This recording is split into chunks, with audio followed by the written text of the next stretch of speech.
Yeah, 10 days. Zoom this anymore? No. There's cameras over there and cameras here, and we are live right now. I think. Getting some of these things like off of the listings and headaches. It needs to be. So I'm still asking what. It's going on deck, right? And I don't think they know what handshake to get because it's. I need to talk to you about some property Out of management their stuff too. hands and a little higher as well, right? Oh, yeah. Okay. Which then makes it difficult. Let's, looks like 7 o'clock to me. Let's get going. Big agenda tonight. Need to add an in-camera for personnel. Anything else? As I see nothing else, motion to accept agenda as amended. Thank you, Councillor Busk. Call the question. Those in favor? That is carried. And to remind everybody, so our cameras, our system has moved, but we're still doing these all live so people can see them. So we've got a camera over there in the corner and a camera here. They used it for MPC last night, and Joe said the sound was really good when we use our microphones, which I better check, and mine is on. But it's hard because the screens are a little farther away. It's hard to tell who's talking, but our stuff, we usually announce it before we say it, so it shouldn't be a big deal, but just so everybody knows. Okay. We'll jump right into the agenda then. Proclamations, just to mix it up. Usually we do this at the end, but let's try it at the beginning there for a change. I didn't say anything, or whatever, try it and see it is. So first off, looking for a motion from council that we proclaim October 26th to October 30th, Alberta Development Officers Week in the town of Slave Lake. Thank you, Councillor Brandel. Any discussion on that? Call the question. Those in favor? That is carried. So whereas a development officer is a current planning and development specialist with knowledge in current legislation, policy and bylaws, systems and technical requirements for physical development within communities in the province of Alberta, a development officer enforces and administers land use regulations and policies on behalf of a municipality and is designated to the position of development authority by the municipality as defined by the MGA 2000 in Chapter 26. Whereas the Alberta Development Officers Association, representing professional development officers in Alberta, endorses Alberta Development Officers Week to recognize sound development and planning practices and the contribution made by development officers to the quality of development within our communities and environment. And whereas Alberta Development Officers Week helps us to publicly recognize the work of our municipal colleagues in planning and development for the improvement of the town of Slave Lake. And whereas we recognize development officers and their commitment to public service. And now, therefore, I, Tyler Warman, do hereby proclaim this week of October 26th to October 30th to be designated as Alberta Development Officers Week in the town of Slave Lake. Lori, do you have a speech prepared that you'd like to share with us at this point? I do not. You do not. Okay. Moving right along in the agenda then, I will jump into the minutes on page 4 in our package from September 15th. Any issues? Going once, going twice, going 3 times. Councillor King. Make a motion to accept the minutes of September 15th as presented. Any discussion? Call the question. Those in favor? That is carried. CAO update, Mr. Kim. Good evening, Your Worship and the members of council. My CAO update as of October 6th starts with the health and safety. We have 6 employees waiting on COVID-19 test results. 2 property incidents were also reported in the past 2 weeks. Finance staff are working on tax roll account information update. And our operations staff are continuing with the spray patching and pothole patching of asphalt surfaces throughout the town, and winterizing our operation, including flushing fire hydrants, sewer line cleaning, and manhole maintenance. Planning and development staff issued 5 development permits in the last week, which is a great news. From the economic development fronts, the town presented at the recent Chamber of Commerce meeting with the topic of economic growth through community building, which was well received by the chamber members. We are planning another presentation to the chamber on the 26th of October. The town made an application for a Travel Alberta tourism grant. tourism grant of approximately $30,000. We have been also in contact with Alberta Transportation and Northern Lakes College about planning a transportation freight survey for long-haul trucks passing by and into Slave Lake. There were a total of 10 fire department calls, including 1 fire and 1 backcountry rescue in the past week. We also conducted 2 fire code inspections. For your information, our fire department received an accumulated total of 376 calls up until September this year, which was the record year so far. We also have met with Northern Lakes College regarding potential firefighter training opportunities. A pumper truck was damaged while responding to a fatality motor vehicle incident, and we are currently diagnosing the issues with the vehicle. Reporting on the capital infrastructure front, we have completed substantially with the sewage lagoon and hilltop water reservoir projects, which are expected to be completed by mid-October. The multi-recreation center is fully operational as of Monday, October 5th. Based on COVID operating standards, at the MRC, the town programs and Arena 2 booking started in the week of October 5th. Programs such as Pickleball League, Soccer League, and Power Walking are receiving great amount of registrations. And Banff Mountain Film Festival took place on Friday, October 2nd with a moderate attendance. With this, Your Worship, it concludes my presentation. Okay, questions from council. Councillor Busk. So I see under the enforcement, peace officers are headed to Lacombe this week to do training on collision, reconstruction, and impaired driving. Is that not an RCMP prerogative?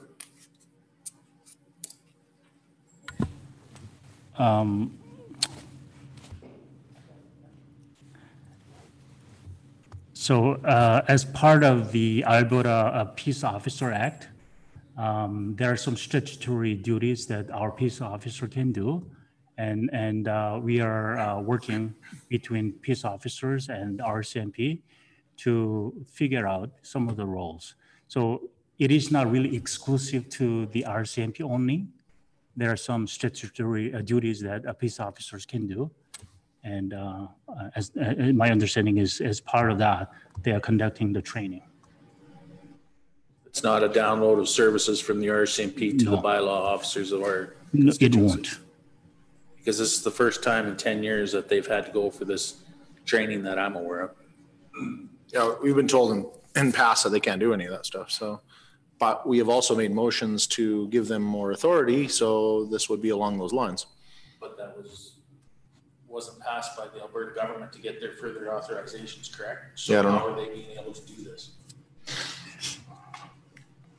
My understanding is legislatively they will be able to do so. It's more of our practice whether we do it or not, including some other enforcement such as wildlife management as well. So Alberta Peace Officer Act gives a lot of statutory powers. It is our prerogative and our choice to do it or not to do it. Okay. Other questions, comments from council? Councillor King. I just had a quick question and maybe Tasha could answer this. I was just wondering how attendance was on the PD Day camp. Low. Low? The first one was low. The one that we have for this Friday is approaching just over half full. Thank you. Councillor Busk. Sorry, I'm not trying to belay the point, but so with this training that these peace officers are going to do impaired driving, so does that mean that they need portable breathalyzers, things like this, or are they just going to end up calling the RCP once they find that somebody is possibly impaired? As this is an equipment cost that will have to be brought up at budget if it is. Those details have not been worked out yet, and we'll need to get an update from the emergency service unit. And any changes or decisions will be reflected as part of the budget process. Okay. Other questions, comments? I have one. I'm throwing at Tasha here again, probably, because she'd probably be the best one to know. MRC. At some point, are we taking the plywood down? I heard we hired an insurance contractor to deal with all that stuff back in like May, so I'm curious to know when. This in the process of being worked and completed. It will be completed soon. Okay. Lastly, I would just like to throw out a big congratulations on pickleball. I have the very distinct pleasure to spend like literally almost every night at the arena. And last night there was a huge turnout for pickleball, and I heard you guys were basically at capacity, couldn't take any more. And so I am curious to know, because I had some questions today, if more people wanted to join, are you guys thinking about doing like a second slot or a different day, or?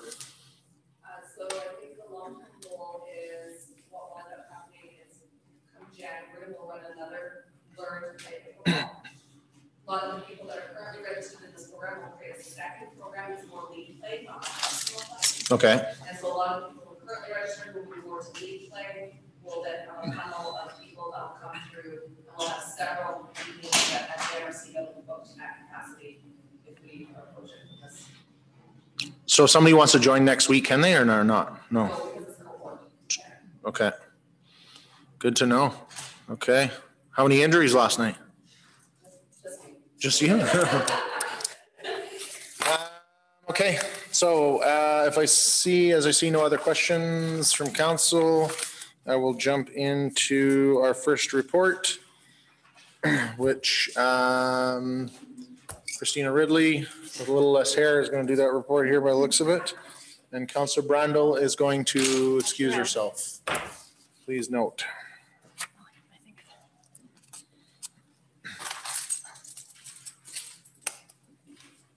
Give her a roll.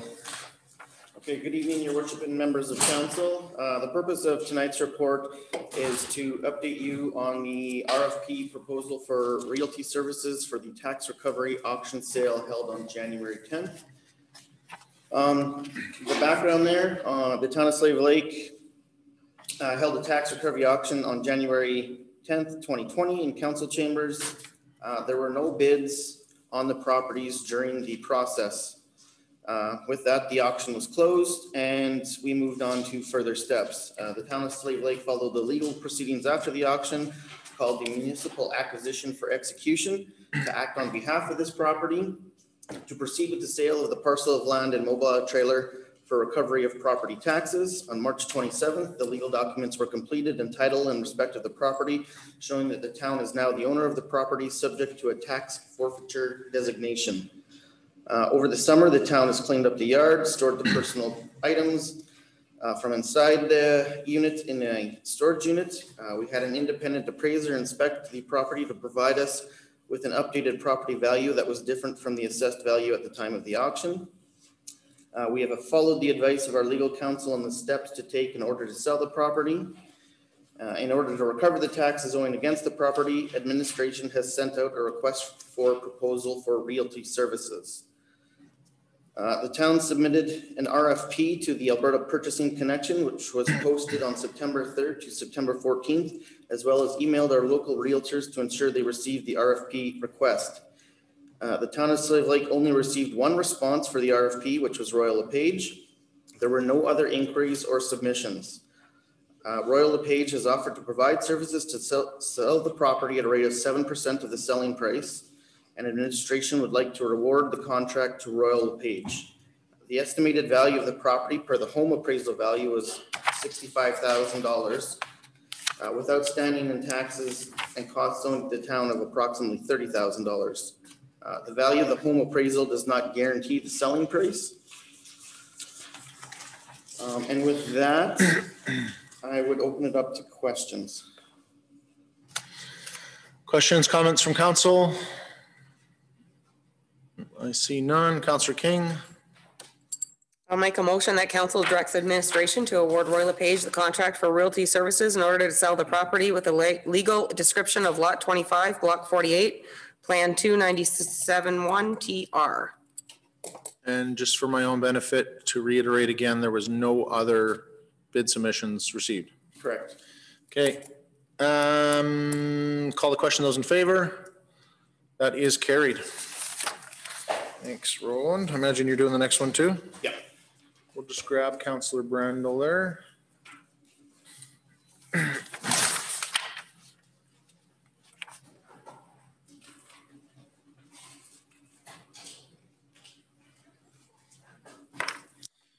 Okay, give her. The second report is the annual update for the Atco Electric and Atco franchise fees revenue. So normally this is done in October. Just to give a little background, last year we raised each franchise fee, gas and electric, by 1%.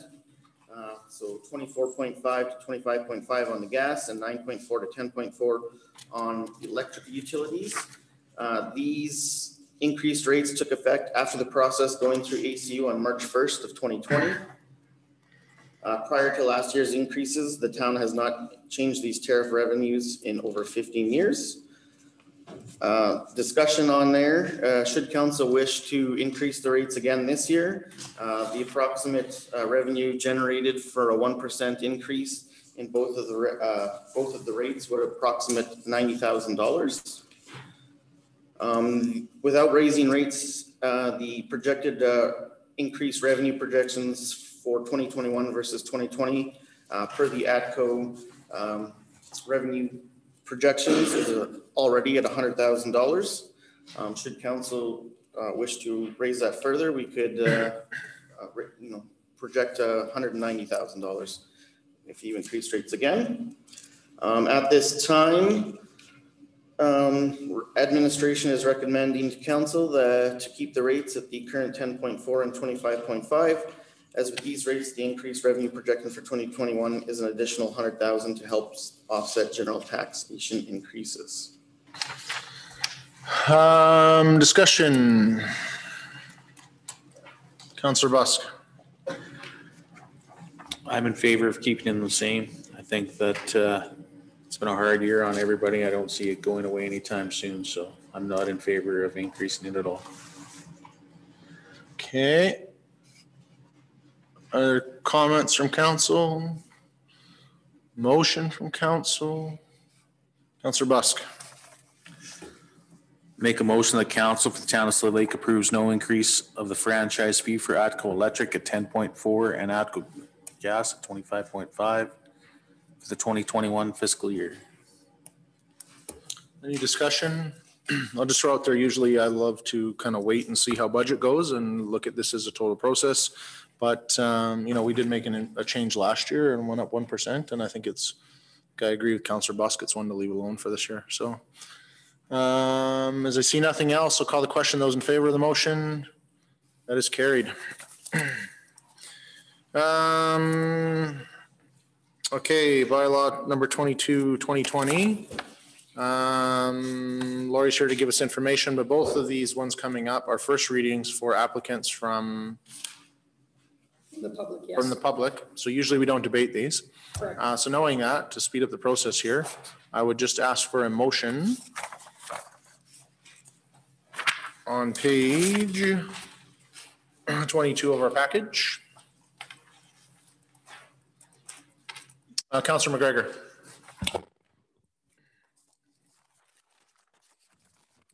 Bylaw 22, 2020 to amend various sections of the land use bylaw 22, 2007 with respect to signs receives first reading and the required public hearing be scheduled for November 3rd, 2020.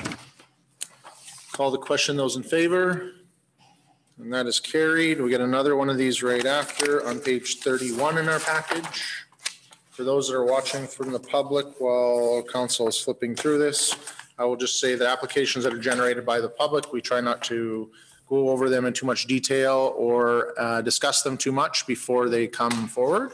And so we schedule a public hearing in which then council hears from all of those affected as well as those applying. And so that helps not to create any bias if we make up our mind one way or another before we've had the chance to hear all that information. And that's why we just jump right into the motion and start discussing it. So with that, Councillor Brando.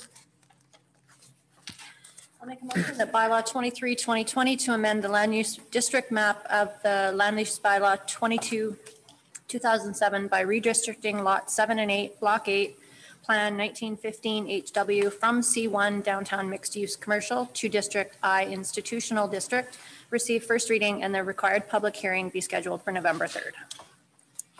Any discussion? Call the question. Those in favor? That is carried. Okay. Lori, your 2021 actions and priorities on page 32 in our package. Your worship and members of council, the purpose of this report is to consider potential actions from the recommendation and implementation action table of the Lesser Slave Integrated Watershed Management Plan that could be undertaken in 2021. So just a brief history. In September 2008, the Watershed Management Plan was prepared and adopted. In June of this year, the Watershed Council requested feedback from all the participating municipalities on the actions within the plan that had been undertaken in 2019 and 20. The Watershed Council will be requesting annual updates from the town of Slave Lake with respect to how we are moving the plan forward. So this report is being presented to council in order to consider actions that could be undertaken in 2021 so we can include them in the 2021 budget cycle.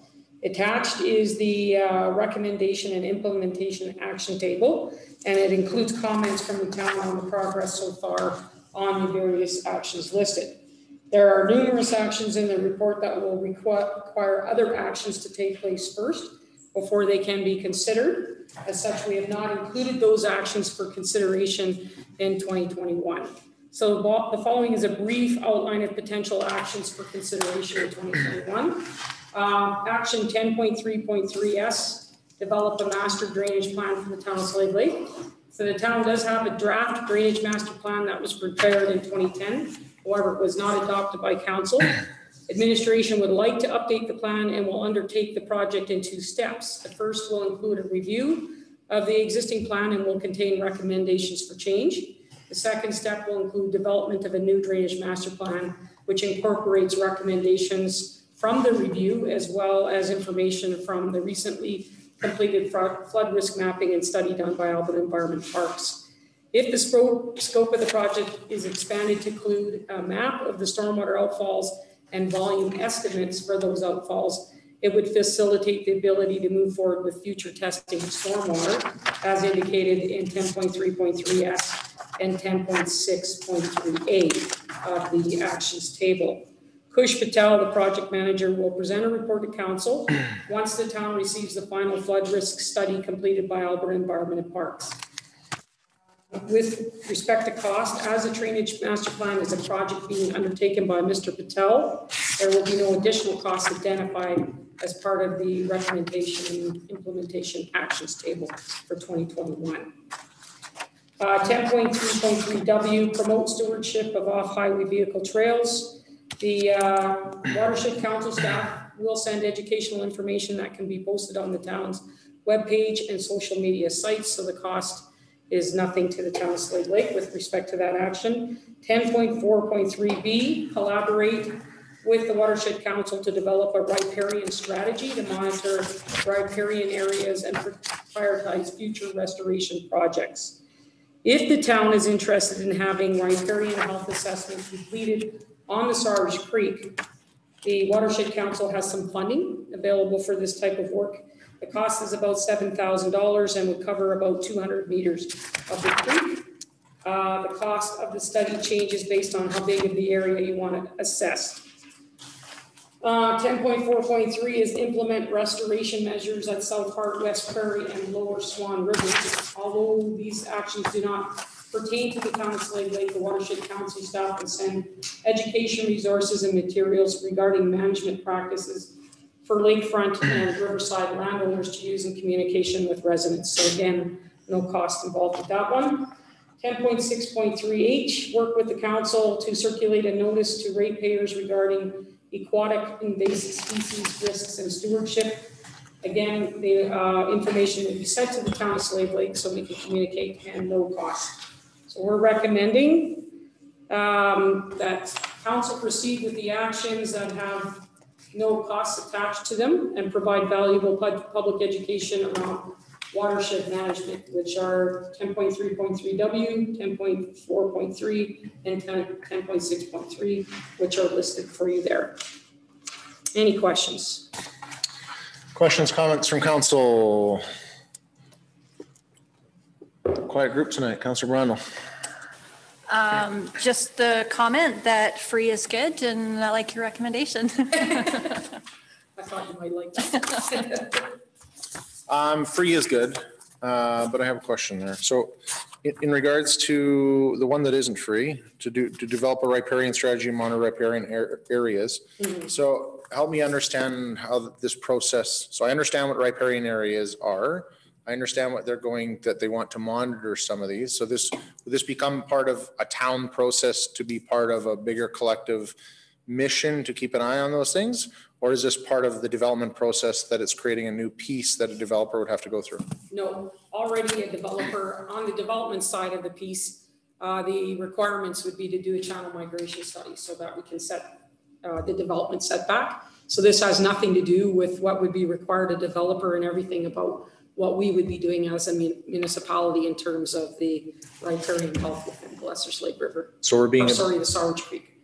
We are not adding another layer to the development process. We're just being a good corporate citizen. Correct. Okay. I can live with all that. Councillor King. So the Watershed Committee had their AGM last week, and I just want to say thanks to Lori because our executive director was quite impressed with the communication and really happy with the work that you're doing towards the Watershed implementation plan. So thanks, and she wanted to pass that on to you. Thank you. More recognition for Developers Week. Okay, I like it. Other questions, comments from council? Councillor Busk. Make a motion that council directs administration to proceed with the following actions in 2021 from the Lesser Slave Integrated Watershed Management Plan Recommendation and Implementation Actions Table.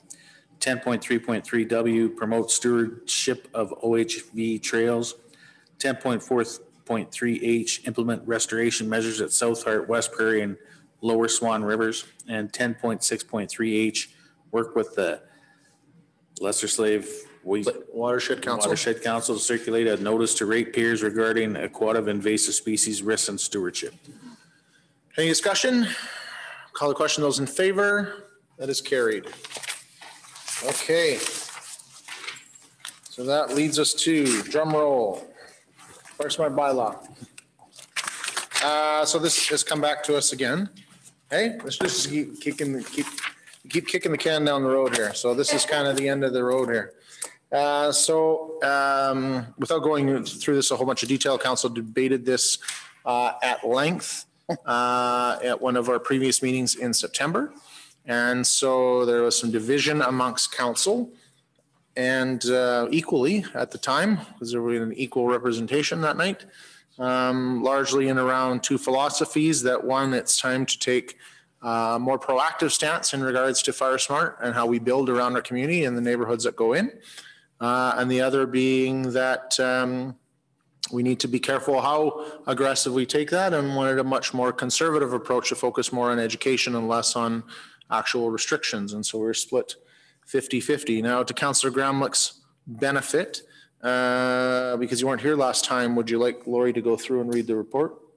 I know a lot about it and had an NPC, but if you want to go through it again, we can. Completely up to everyone else. I don't need it myself. I see Councillor King. I have one question.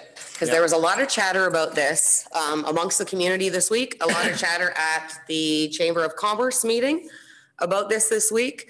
I still think it's quite unclear to a lot of people. So I'm just want to ask Lori, this is only for Area B and only for new subdivisions, correct?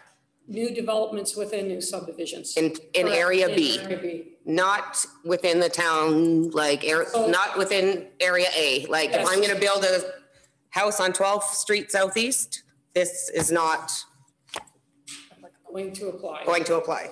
Perfect. That's correct? Yeah? That's correct. Okay. Thank you. Okay. Any other questions, comments? Anybody swaying? Nope. Anybody want to say anything? Councillor Brandel.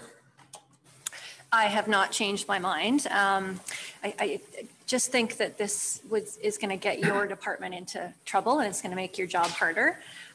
There's already, the perception in the community already is that you're the bad guy all the time. And I think this is really going to put you in that hot seat.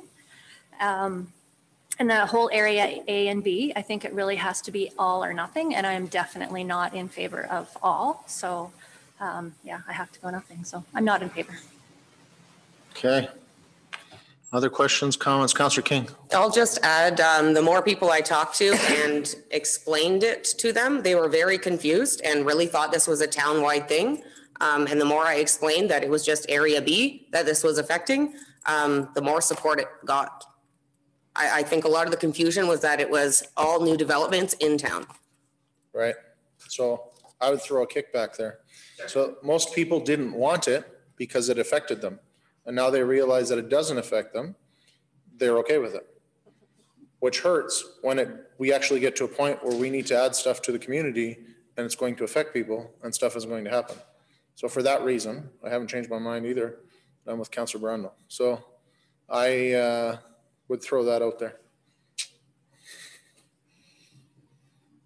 Councillor King.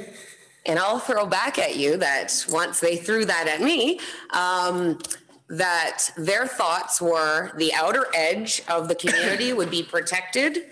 Therefore, it wouldn't be as necessary in the internal edges of town. And I would just reiterate then that the outer edge is the growth of our community. Our number one driving goal, the growth of our community, is always going to be the outer edge. Councillor Gramlin. Echoing that, we're trying to bring development into Slave Lake, and that's the only land left to develop for like new subdivisions and so on. So are we going to hinder those developers? Some that I talked to are like, ooh, that's a little bit scary to know we're walking into this when the community down the road would not have this, right? So we're becoming trendsetters, which is, maybe this is something that comes in with the province 20 years down the road, but I don't think Slave Lake wants to start doing it right now and hinder development. That's my opinion on it. Okay. At the end of the day, I think it's important. I think to have fire smart principles built within our legislation, like we're a community that went through this. I understand the importance of that. And I think there's a lot of stuff that we can do and we have done already in regards to education that helps move that needle and promote that. And I think we need to continue to do that. But as to enforcing and moving that needle even further, I'm just not ready for it myself. Any other questions, comments? Okay, we need to start with a motion. Councilor McGregor. That bylaw 09-2020 to amend various sections of the land use bylaw 22-2007 with respect to fire smart receive second reading? Well, that's correct, eh? I feel like it should be more than that. Okay. No, it's been read a few times, yeah. Yeah, I think that's a problem. Okay. So just for our own benefit, Lori, if we choose not to do second reading, then this goes out the window. But then is there still an opportunity we're already doing some of the education within our planning and development process in regards to fire smart, correct? Right now, if this bylaw is defeated, then the regulations don't go in the land use bylaw. So we stay status quo. Currently, we're already circulating fire smart pamphlets and information with our larger development permits. So any mobile home placements, homes, detached garages, and then, industrial, commercial, institutional buildings.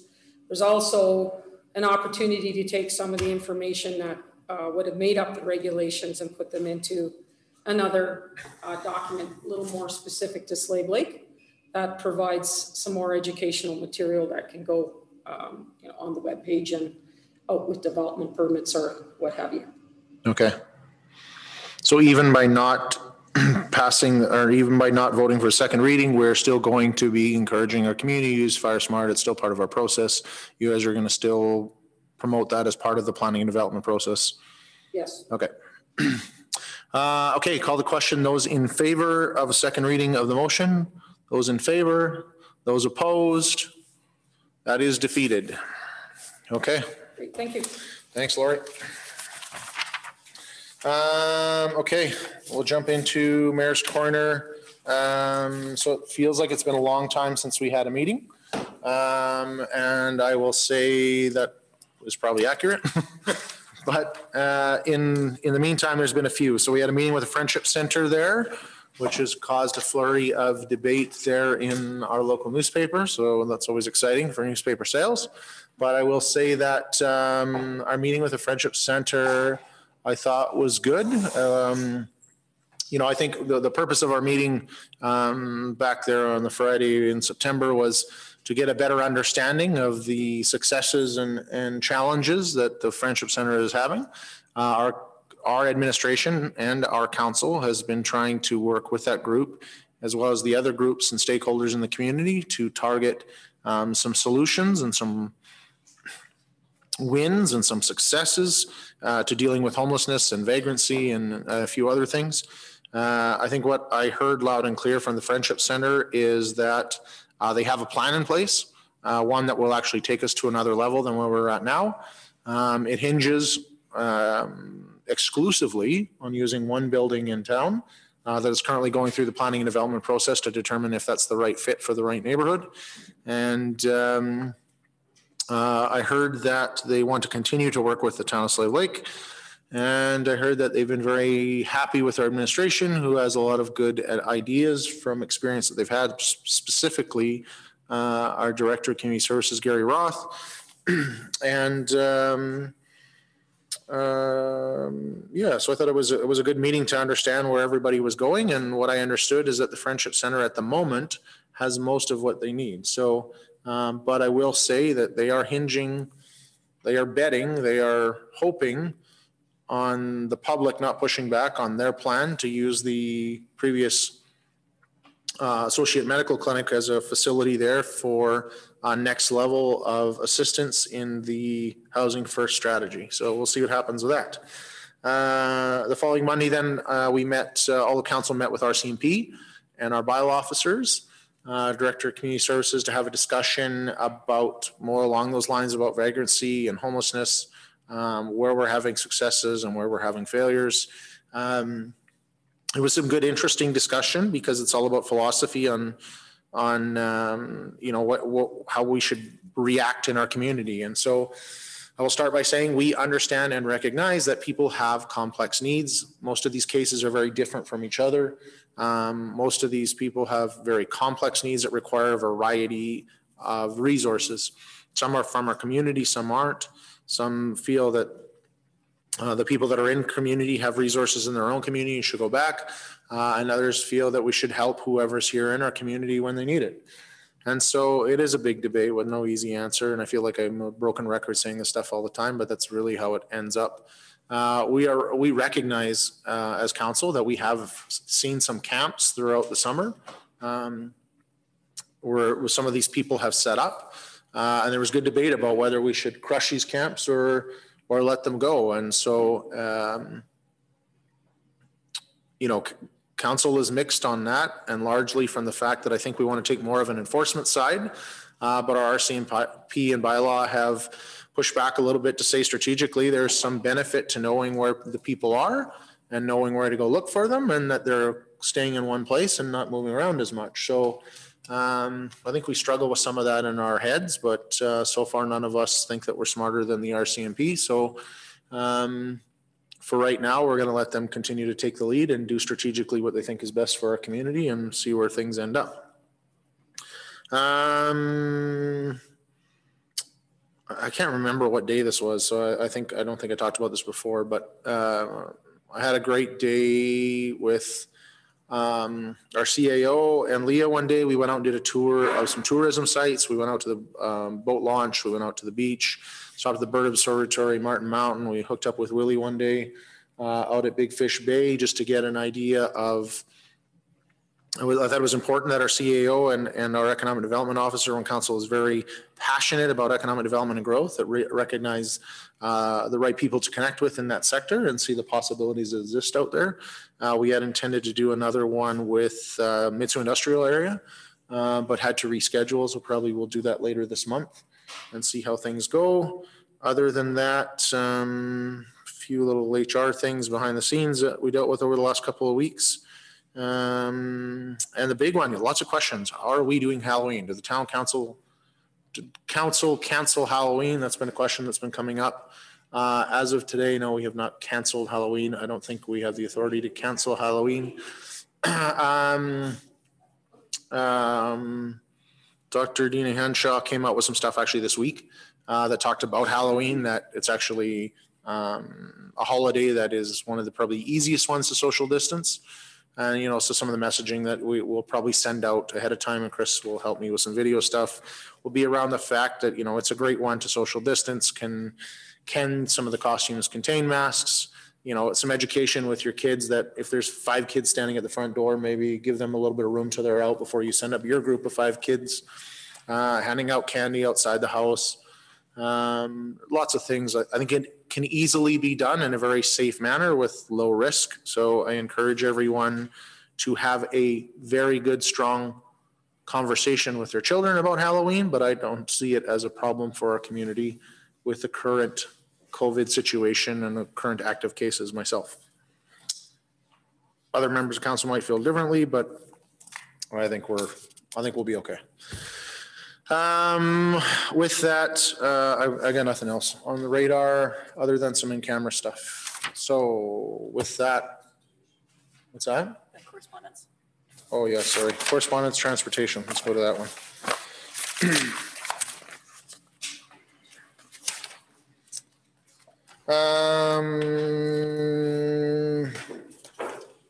Yeah, we got a letter back from Transportation. The minister was up here in June, July, I think it was. We were told him how delighted we were that they were finally fixing the bridges on Highway 88 from a year and a half ago, that I think are still under construction. I still don't think they're done. Additionally, that they are paving approximately 21 kilometers of Highway 2 and nothing on 88. I think it's very interesting how poor some of our roads are, and like it's just like it's the battle continues. So It's announced in the meeting yesterday that I read it's not being done this year. Yeah. So they have been open from the very beginning when there's the first made this announcement that some of the stuff would be engineered in 2020. Although it's a 2020 announcement, it might not go out till 2021. I know that it was bid in late August, September. I don't know if it was actually awarded. Obviously, we won't get this until next year. I'm less concerned about the stuff that we're getting next year and more about the stuff that we're not even knowing when we're getting. So I thought it was comical the other day. I see that they've done a bunch of line painting. And so I was driving up 88 between the Sarge Creek Bridge and the intersection, and you come over the train tracks and you just see the lines are painted in the dirt because there's actually no physical highway that even goes that wide enough to be there. And, you know, you have to look at that and think this is ridiculous. I think it's what people don't understand is that they are going to invest some money in highways, but a lot of this stuff that you think is going to get fixed is not. So I think it's important that we continue to advocate for that. I think it's important that people recognize that it's not the town of Slave Lake, it is the province that owns that infrastructure, and they're the ones that invest in it. We think that they need to up their investment, and we'll continue to relay that message to the province, because I think that there are some safety concerns in some of the conditions in some of the areas that exist. So the frustration continues. We appreciate them making somewhat of investment, but I feel like we're fixing one tire on the car and the other 3 got a hole in them. So we'll see where we end up with that good fight. Motion to accept the correspondence as information. Thank you, Councillor Ferguson. Call the question. Those in favor? That is carried. With that, I'll entertain a motion to go in camera. Thank you, Councillor Gramlich. Any discussion? Call the question. Those in favor? That is carried.